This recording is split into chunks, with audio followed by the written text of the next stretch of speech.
बिस्मिल्लाहिर्रहमानिर्रहीम। अस्सलाम वालेकुम दोस्तों, आज जो मैं आपके लिए जो नुस्खा लेकर आया हूँ वो कबूतरों के पोट बंद का इलाज भी है, कबूतरों के हाजमे का इलाज भी है। कबूतर दाना हजम ना करता हो या उसका पोट बंद हो, ये उसके लिए बड़ा ही शानदार जो है ना ये गोली है। इसमें चीज़ें ही बहुत शानदार है और ये हमारे एक बहुत प्यारे दोस्त हैं तौसीफ चुगताई साहब, उन्होंने हमें ये नुस्खा बताया था और ये नुस्खा वाकई ही बड़ा असर और तेज़ी से असर करने वाला नुस्खा है। इसमें चीज़ें ही इतनी अच्छी डली हुई हैं कि उसका अगर आप उस चीज़ों के मतलब आप अगर इसको देखें आपको खुद ही पता लग जाएगा कि वो चीज़ें वाकई असर करने वाली हैं।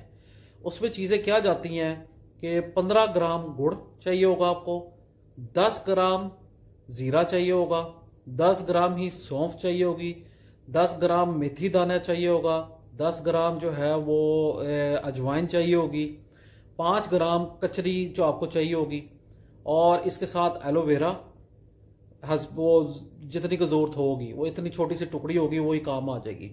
और साथ में इसके जाएंगी 50 गोलियां सोडा मिंट की।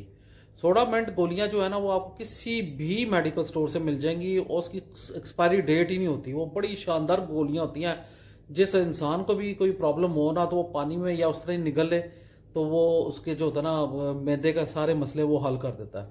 तो आपने करना क्या है कि गुड़ और एलोवेरा इसको छोड़ के, ये ग्वाल गंदल को एलोवेरा भी कहते हैं, जो ग्वाल गंदल है इन दोनों को छोड़ के बाकी सारी चीज़ें जो होती है ना वो आपने ग्राइंडर में डाल के उसको इतना पीसना है कि बिल्कुल वो पाउडर हो जाए। बाद में आपने क्या करना है, इसमें गुड़ डाल देना है। गुड़ डाल के अच्छे तरीके से इसको ना कुचल कुचल के ना मसल को ना आपने पूरा जो है ना एक पेड़े की शक्ल दे देनी है।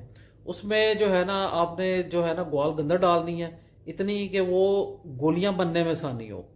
आपने क्या करना है, इसकी छोटी छोटी जो चने की बराबर गोली होती है ना वो आपने बना लेनी है। और जब ये ग्वाल गंदल वगैरह मिक्स करके जब आप गोलियां बना लेंगे ना, आपने करना क्या है कि एक ट्रे ले लेनी है। ट्रे में ना वो जो है ना आटा रख देना है, ये गोलियां उसके ऊपर डाल देनी है और इसको साए वाली जगह पे ना जो है ना वो सुखाने के लिए छोड़ देनी है। और ये गोलियां जब सूख जाएंगी आप इसको सेव करके रख लें। ये सारी जिंदगी जब तक पड़ी रहेंगी ना वो खराब नहीं होंगी गोलियां, ये इतनी अच्छी गोलियां हैं।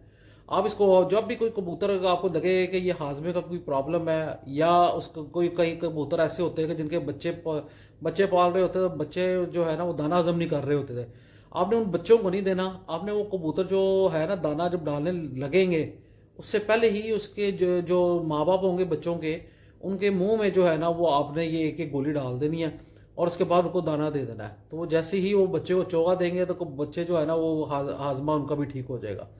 तो दुआ कीजिएगा कि ये हमारे भाई ने हमें ये नुस्खा बताया था तौसीफ साहब, वो आजकल ज़रा उनकी तबीयत ठीक नहीं है, तो आप दुआ कीजिएगा कि उनकी ज़रा तबीयत शबीयत ठीक हो जाए।